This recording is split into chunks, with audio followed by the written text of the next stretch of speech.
राम कथा के अत्यंत परिमार्जित वक्ता श्री अनुराग कृष्ण जी, श्रद्धेय श्री कन्हैया जी पधारे हैं, जिन्होंने हमारे ब्रजमंडल की शोभा, विशिष्ट विभूति, भागवत जगत के भीष्म पितामह, अनंतश्री समलंकृत परम पूज्य प्रातः स्मरणीय पूज्य गुरुदेव श्री श्रीनाथ शास्त्री जी की कृपा करुणा विशेष रूप में प्राप्त की और उनके आप पौत्र ही हैं। आपकी वाणी में भी पूज्य शास्त्री जी की झलक मिलती है। ऐसे हमारे अनुराग कृष्ण जी कन्हैया जी विराजे हैं। उनके बिल्कुल बगल में मध्य में परम आदरणीय श्री रसिया बाबा जी, जिनके घर में ठाकुर जी को लाड़ कैसे लड़ाया जाता है, किसी को सीखना हो सेवा में, तो वो श्रीनाथ जी, महाप्रभु जी, यमुना जी को निरंतर लाड़ लड़ाया जाता है और परिवार का प्रत्येक सदस्य स्वयं ठाकुर जी की सेवा में उपस्थित होता है, श्री जी की सेवा में। ऐसे परम आदरणीय श्री रसिया बाबा जी महाराज, जो श्रीमद् भागवत के बहुत ही समर्थ परिमार्जित वक्ता हैं। यद्यपि उन्हें तो बीच में कई बार आने का था, लेकिन कोई न कोई भगवत सेवा की व्यस्तता ऐसी बढ़ गई कि उस कारण से बीच में नहीं आ पाए। लेकिन चलो, आज इस महोत्सव की समाप्ति के एक दिन पूर्व ही सही, पर आप पधारे हैं। हम आपका भी वंदन करते हैं, स्वागत करते हैं। और श्री अभिषेक शास्त्री जी, जो भागवत कथा और राम कथा के बहुत ही परिमार्जित वक्ता हैं, ये वृंदावन के भी हैं और गिरिराज जी के भी हैं। गिरिराज जी में भी बहुत सुंदर स्थान बनाया है, हम दर्शन करके आए हैं। लालन की सेवा बड़ी प्यारी बल्लभ कुल की पद्धति से, एक ही घर में दो पद्धतियों की उपासना है। ये रामानंदी हैं, उनकी गृहिणी बल्लभ कुल से ब्रह्म संबंध प्राप्त हैं, तो ठाकुर सेवा बल्लभ कुल की और शास्त्री जी का तिलक स्वरूप सब रामानंदी जी संप्रदाय का।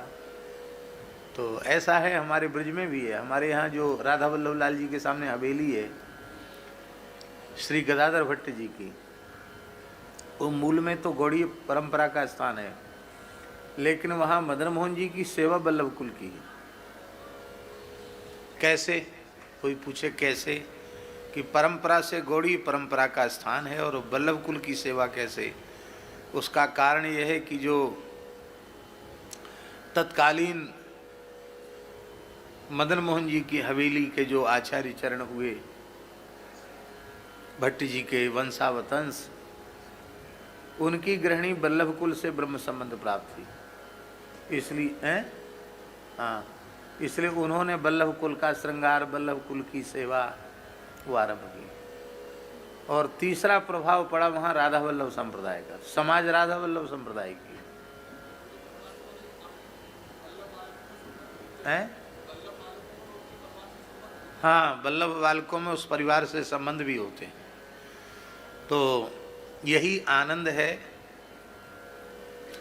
हमारे कलकत्ता में हम पहली बार जब गए, तो पुराने जो बंगाली परिवार हैं संस्कार संपन्न, उनमें हमने देखा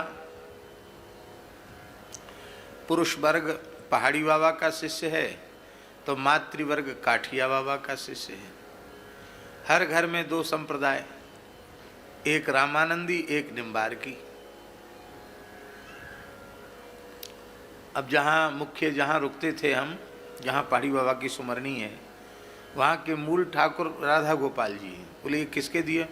बोले मूल पुरुष काठिया बाबा महाराज, श्री स्वामी रामदास जी काठिया बाबा ने ये सेवा पधराई अपने हाथ से। क्योंकि उनके जो पतिदेव थे वो उनके शिष्य थे। उनकी गृहिणी जो थी वो पहाड़ी बाबा की शिष्या थी। पहाड़ी बाबा ने सुमरनी और खड़ाऊँ प्रदान की। तो हर घर में रामानंद संप्रदाय और निम्बार्क संप्रदाय, यदि स्त्री रामानंद संप्रदाय की तो पुरुष निम्बार्क, पुरुष रामानंदी है तो महिला निम्बार्क। कैसा आनंद रहा होगा। उन्हीं केवल बात ये थी कि पहाड़ी बाबा और काठिया बाबा का बड़ा भारी प्रेम था, इसलिए उस प्रेम के कारण बोले एक घर में दोनों की पधरावनी होती रहे और सब भगत जगत मिलके भी सब साधु साधु एक, भगत जगत एक, इस प्रकार की परंपरा चली। तो बड़ी प्रसन्नता है। आज एक और बड़े सौभाग्य की बात है कि हमारे ब्रजमंडल की विशिष्टतम विभूति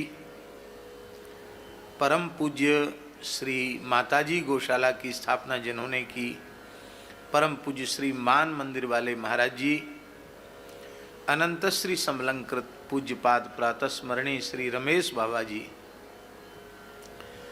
जिन्हें ब्रज के पर्वतों की वनों की रक्षा में और गौ माता की अनुपम सेवा में भारत सरकार ने पद्मश्री से अलंकृत किया है, उनको क्या कोई गौरवान्वित करेगा। सरकार ऐसे महापुरुष की वंदना करके गौरवान्वित हुई है, ऐसा हम समझना चाहिए। और यदि हम अनुचित कहें तो हमारी उसे भावुकता समझकर क्षमा किया जाए। वस्तुतः ऐसे संत ही सच्चे भारत रत्न हैं, और भारत रत्न ही नहीं, इस संपूर्ण पृथ्वी के रत्न हैं। वैसे तो किसी को भी, तमाम लोगों को भारत रत्न उपाधि मिल गई, पर पूज्य श्री मान मंदिर वाले महाराज जी, पूज्य श्री रमेश बाबा जैसे संत, उन्हें किसी उपाधि की आवश्यकता नहीं है। वे तो गोपी गीत में गोपी वचनों के अनुसार धरणी मंडनम, धरणी मंडन है। या तो श्री ठाकुर जी के श्री चरण कमल धरणी मंडन है, या ऐसे जो रसिक संत हैं उनके चरण कमल, उनकी उपस्थिति धरणी मंडन है।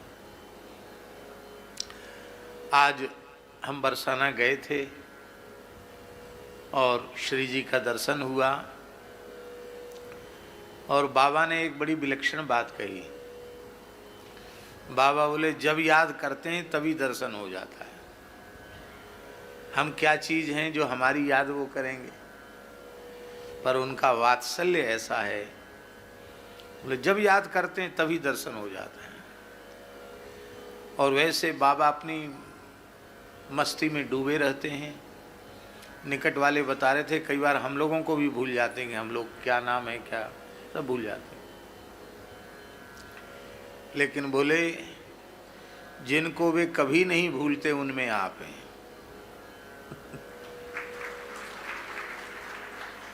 तो आज हमने प्रार्थना की कि बाबा यदि अनुकूलता हो, शरीर को कोई विशेष कष्ट न हो, तो वहाँ चंद्र सरोवर में उत्सव चल रहा है, कल पूर्णता है, आज आपका दर्शन हो। तो हम सोच रहे थे कि शायद बाबा अनिच्छा प्रकट करेंगे, लेकिन प्रसन्न होकर तत्काल स्वीकृत, हाँ चलेंगे, कितने बजे। तो उनके भी मंगलमय आगमन की प्रतीक्षा है, उनका दर्शन हो और उनका मंगलमय आशीर्वाद हो। उसके पूर्व समय के अनुरूप हम तीनों महानुभावों से प्रार्थना करते हैं कि वे थोड़ा थोड़ा अपना कृपा प्रसाद हम सबको प्रदान करें। यह 19वां सूर्यश्याम गो आराधन महोत्सव है। श्रीमद् भागवत जी की श्लोक क्रम से कथा चल रही है। कल 9वां स्कंध पूर्ण हुआ है, आज 10वां स्कंध का आरंभ है। कल नंदोत्सव करके विराम करेंगे, और अगली बार जब कभी कथा शुरू होगी तो 9वां स्कंध से 10वां स्कंध से पुनः कथा का शुभारंभ किया जाएगा। और अब तो 10म, एक ब्रजवासी वाली बात बता दें। यहाँ के एक विद्वान थे गिरिराज जी के, परम श्रद्धेय पूज्य पंडित श्री रामनाथ जी गौड़। हमारे पूज्य गुरुदेव भक्तमाली जी से उनका बहुत प्रेम था। भैया जी इतना प्रेम था कि वो कथा कहने चले जाते तो अपनी ब्राह्मणी को कह के जाते, अपने बालकन को कह के जाते, कोई बात की जरूरत है बाबा पे चले जाइयो, बाबा पे चली जाइयो, बाबा सब कछु कर देगो। माने एक प्रकार से उनकी अनुपस्थिति में महाराज जी अखाड़े में रहते, घर उनका संभालते।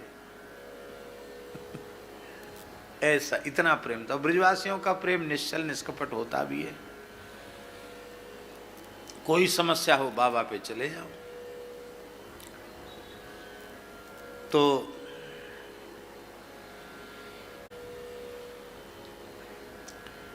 महाराज जी के बाबा याकू श्री वल्लभ ने निरोध लीला मान्यो है और श्रीधर स्वामी पाद प्रभृति आचार्य ने याकू आश्रय मानो है। तो आश्रय को अर्थ कहा है तो महाराज जी बताते अपने, अरे बाबा जी तो पंडित वाली बात है। तो बोले ठेठ ब्रजवासी वाली बात का है? बोले दसम सबको खसम।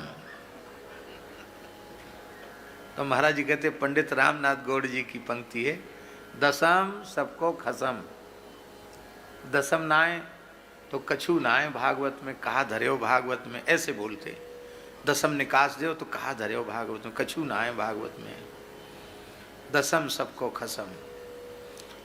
तो अब भगवत कृपा से अगली वर्ष से दसम शुरू होने वाला है और कितना आनंद हम लोगों को भगवत लीलाओं के चिंतन में मिलेगा। बस ठाकुर जी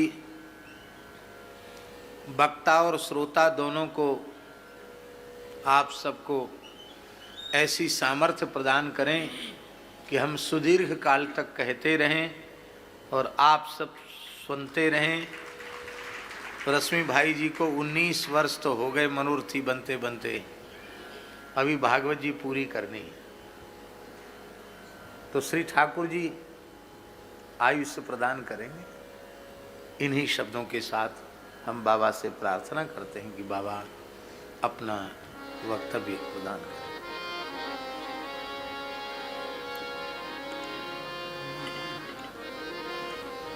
श्री कृष्णाय नमः।